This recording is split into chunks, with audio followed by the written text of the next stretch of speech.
بسم اللہ الرحمن الرحیم۔ الحمد للہ رب العالمین والصلاة والسلام علی سید المرسلین و خاتم النبیین، اما بعد۔ صحیح بخاری باب کتاب الصلاۃ، حدیث نمبر 399۔ ہر مقام اور ہر ملک میں مسلمان جہاں بھی رہے نماز میں قبلے کی طرف منہ کرے۔ ابو ہریرہ رضی اللہ عنہ سے نے روایت کیا ہے کہ نبی کریم صلی اللہ علیہ وسلم نے فرمایا، کعبے کی طرف منہ کر اور تکبیر کہہ۔ ہم سے عبداللہ بن رجا نے بیان کیا، انہوں نے کہا ہم سے اسرائیل بن یونس نے بیان کیا، کہا انہوں نے ابو اسحاق سے بیان کیا، کہا انہوں نے حضرت براء بن عازب رضی اللہ عنہ سے کہ نبی کریم صلی اللہ علیہ وسلم نے 16 یا 17 ماہ تک بیت المقدس کی طرف منہ کر کے نمازیں پڑھیں، اور رسول اللہ صلی اللہ علیہ وسلم دل سے چاہتے تھے کہ کعبے کی طرف منہ کر کے نماز پڑھیں۔ آخر اللہ تعالیٰ نے یہ آیت نازل فرمائی۔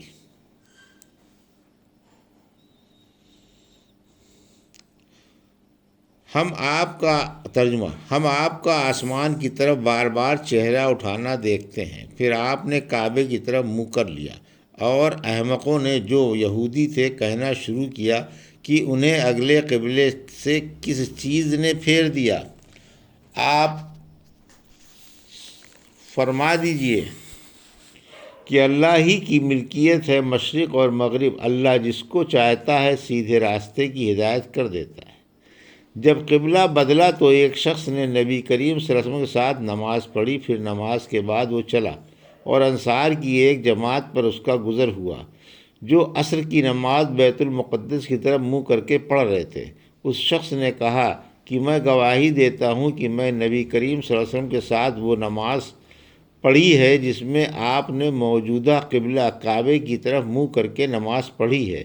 پھر وہ جماعت نماز کی حالت میں ہی مڑ گئی اور کعبے کی طرف منہ کر لیا۔ حدیث نمبر 400، اردو ترجمہ۔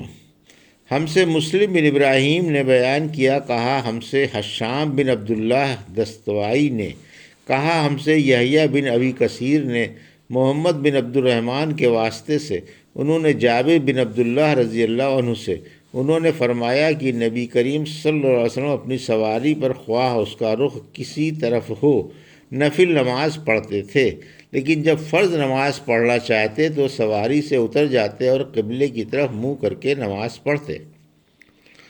حدیث نمبر 401، اردو ترجمہ۔ ہم سے عثمان بن ابی شیبہ نے بیان کیا، کہا ہم سے جریر نے منصور کے واسطے سے، انہوں نے ابراہیم سے، انہوں نے علقمہ سے کہ عبداللہ بن مسعود نے فرمایا کہ نبی کریم صلی اللہ علیہ وسلم نے نماز پڑھائی۔ ابراہیم نے کہا مجھے نہیں معلوم کہ نماز میں زیادتی ہوئی یا کمی۔ پھر جب آپ نے سلام پھیرا تو آپ سے کہا گیا کہ یا رسول اللہ، کیا نماز میں کوئی نیا حکم آیا ہے؟ آپ صلی اللہ علیہ وسلم نے فرمایا آخر کیا بات ہے؟ لوگوں نے کہا آپ نے اتنی رکعتیں پڑھی ہیں۔ یہ سن کر آپ صلی اللہ علیہ وسلم نے اپنے دونوں پاؤں پھیرے اور قبلے کی طرف منہ کر لیا اور سہو کے 2 سجدے کیے اور سلام پھیرا، پھر ہماری طرف متوجہ ہوئے اور فرمایا کہ اگر نماز میں کوئی نیا حکم نازل ہوا ہوتا تو میں تمہیں پہلے ہی ضرور کہہ دیتا، لیکن میں تو تمہارے ہی جیسا آدمی ہوں، جس طرح تم بھولتے ہو میں بھی بھول جاتا ہوں، اس لیے جب میں بھول جایا کروں تو تم مجھے یاد دلایا کرو، اور اگر کسی کو نماز میں شک ہو جائے تو اس وقت ٹھیک بات سوچ لے اور اسی کے مطابق نماز پوری کرے، پھر سلام پھیر کر 2 سجدے سہو کے کر لے۔ حدیث نمبر 402، قبلے کے سے متعلق مزید احادیث۔ اور جس نے یہ کہا کہ اگر کوئی بھول سے قبلے کے علاوہ کسی دوسری طرف منہ کر کے نماز پڑھ لے تو اس پر نماز کا لوٹانا واجب نہیں ہے۔ ایک مرتبہ نبی کریم صلی اللہ علیہ وسلم نے ظہر کی 2 رکعت کے بعد ہی سلام پھیر دیا اور لوگوں کی طرف متوجہ ہو گئے، پھر یاد دلانے پر باقی نماز پوری کی۔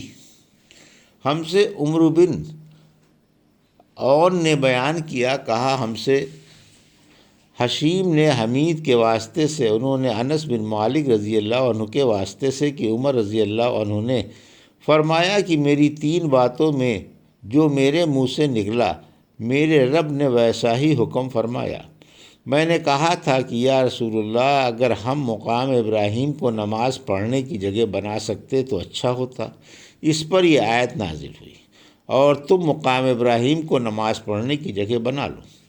دوسری آیت پردے کے بارے میں ہے۔ میں نے کہا تھا کہ یا رسول اللہ، کاش آپ اپنی عورتوں کو پردے کا حکم دیتے، کیونکہ ان سے اچھے اور برے ہر طرح کے لوگ بات کرتے ہیں۔ اس پر پردے کی آیت نازل ہوئی، اور ایک مرتبہ حضور صلی اللہ علیہ وسلم کی بیویاں جوش و خروش میں آپ کی خدمت میں اتفاق کر کے کچھ مطالبات لے کر حاضر ہوئیں۔ میں نے ان سے کہا کہ ہو سکتا ہے کہ اللہ پاک تمہیں طلاق دلا دیں اور تمہارے بدلے تم سے بہتر مسلمہ بیویاں اپنے رسول صلی اللہ علیہ وسلم کو عنایت کریں۔ تو یہ آیت نازل ہوئی، عسیٰ ربہ ان طلقکن ان یبدلہ ازواجا خیرا منکن۔ اور سعید ابن ابی مریم نے کہا کہ مجھے یحییٰ بن ایوب نے خبر دی، کہا کہ ہم سے حمید نے بیان کیا، کہا میں نے حضرت انس رضی اللہ عنہ سے یہ حدیث سنی۔ حدیث نمبر 403، اردو ترجمہ۔ ہم سے عبداللہ بن یوسف نے بیان کیا، انہوں نے کہا ہمیں امام مالک نے عبداللہ بن دینار کے واسطے سے، انہوں نے عبداللہ بن عمر رضی اللہ عنہ سے آپ نے فرمایا کہ لوگ قباء میں فجر کی نماز پڑھ رہے تھے کہ اتنے میں ایک آنے والا آیا، اس نے بتایا رسول اللہ صلی اللہ علیہ وسلم پر کل وحی نازل ہوئی ہے اور انہیں کعبے کی طرف نماز میں منہ کرنے کا حکم ہو گیا ہے۔ چنانچہ ان لوگوں نے بھی کعبے کی جانب منہ کر لیے، جبکہ اس وقت وہ شام کی جانب منہ کیے ہوئے تھے، اس لیے وہ سب کعبے کی جانب گھوم گئے۔ حدیث نمبر 404، ہم سے مسدد بن مسرحد نے بیان کیا کہ کہا ہم سے یحییٰ بن سعید قطان نے شعبے کے واسطے سے، انہوں نے ابراہیم سے، انہوں نے علقمہ سے، انہوں نے عبداللہ سے، انہوں نے فرمایا کہ نبی کریم صلی اللہ علیہ وسلم نے بھولے سے ظہر کی نماز ایک مرتبہ 5 رکعت پڑھی ہے۔ عبداللہ بن مسعود رضی اللہ عنہ نے فرمایا کہ پھر آپ نے اپنے پاؤں موڑ لیے اور سہو کے 2 سجدے کیے۔ حدیث نمبر 405، اس بارے میں کہ مسجد میں تھوک لگا ہو تو ہاتھ سے اس کا کھرش ڈالنا ضروری ہے۔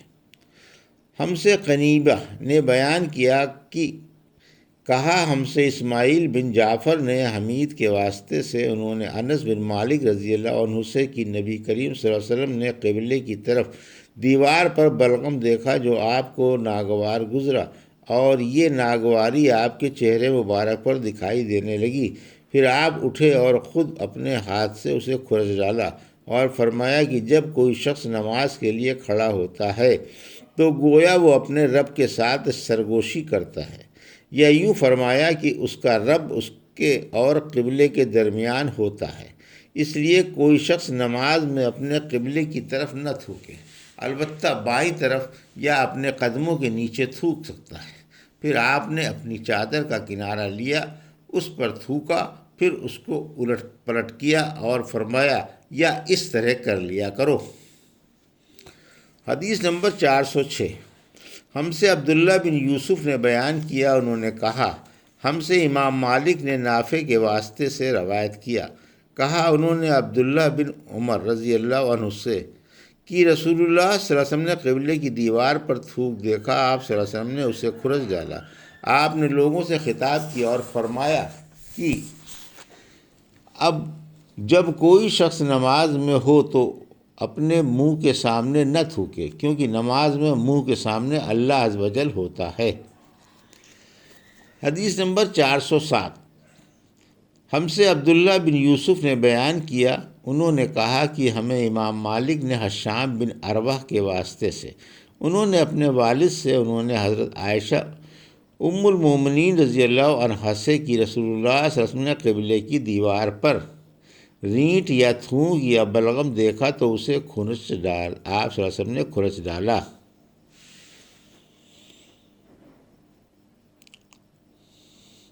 حدیث نمبر 408 409۔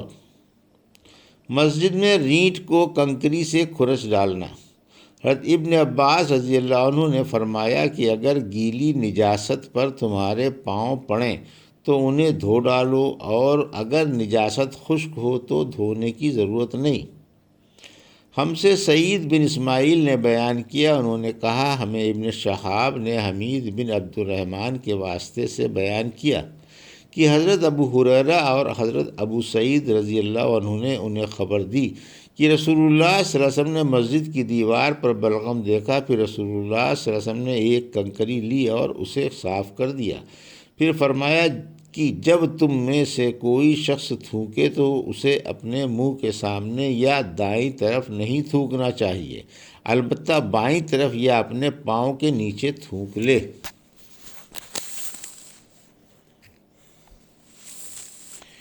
یہ تھی صحیح بخاری باب کتاب الصلاۃ کی حدیث نمبر 399 سے 409 کا اردو ترجمہ جو ابھی آپ نے سماعت فرمایا۔